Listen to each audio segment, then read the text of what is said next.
Bleacher Report dropped a poll. They asked a question, and if this is the TikTok version, you'll see it like here-ish. Anyway, they asked whose legacy will be most affected by this upcoming series, the Lakers versus the Warriors.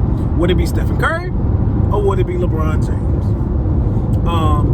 And I think to answer this question, you can't look in the vacuum of this particular series, but the finals and the playoffs and this potential finals run.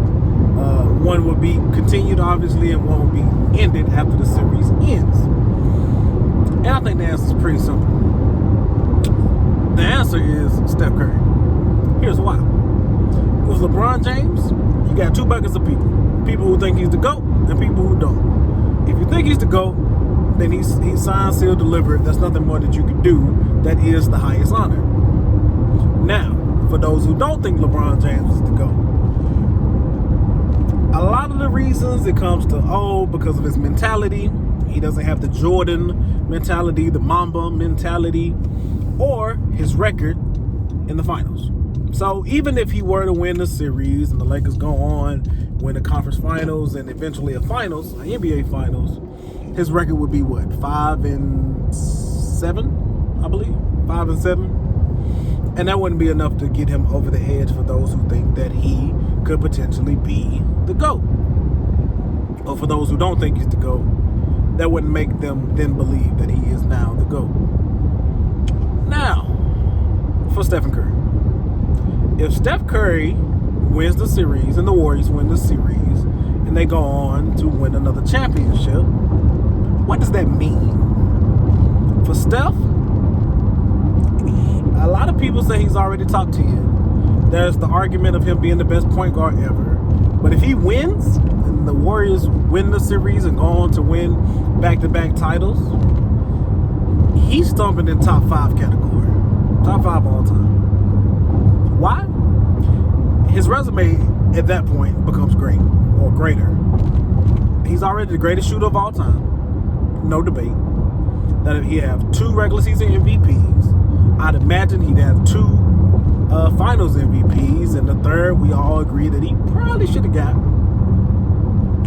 In addition to, that'll be 5 rings in 9 years. 5 rings in 9 years. And on top of that, he'll be 5-2 in the NBA Finals. And one of those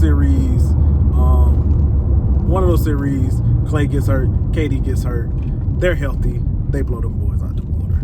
So 2 MVPs, 2 Finals MVPs, the greatest shooter of all time, 5 rings in 9 years, and then the top 5 debate is real. Top 5 debate, he'd be clinched, I believe, unanimously or pretty much close to it, the greatest point guard to ever live. He's the greatest shooter to ever live. And then top 5. My top 5 currently, this is random and it probably gonna change, is currently no order. Jordan, Kobe, Bron, probably Kareem, and maybe Magic. Maybe. And then you got other people that linger around there, and Shaq and others. And I have to do some more debating. We'll do another video on my top 5, and if that's actually my top 5. But like I said, then he'd be the greatest point guard ever, which would put him over Magic. So at that point, he's signed, sealed, delivered. So most important, whose legacy is this most affected by? And if he loses this one, it'll just keep that conversation alive of him being the greatest point guard and some other stuff. But you don't have a real argument for him to be the top 5 greatest player of all time, in my humble opinion. So with that being said, man, Steph Curry has the most to gain by this series and this playoff run in general. We out.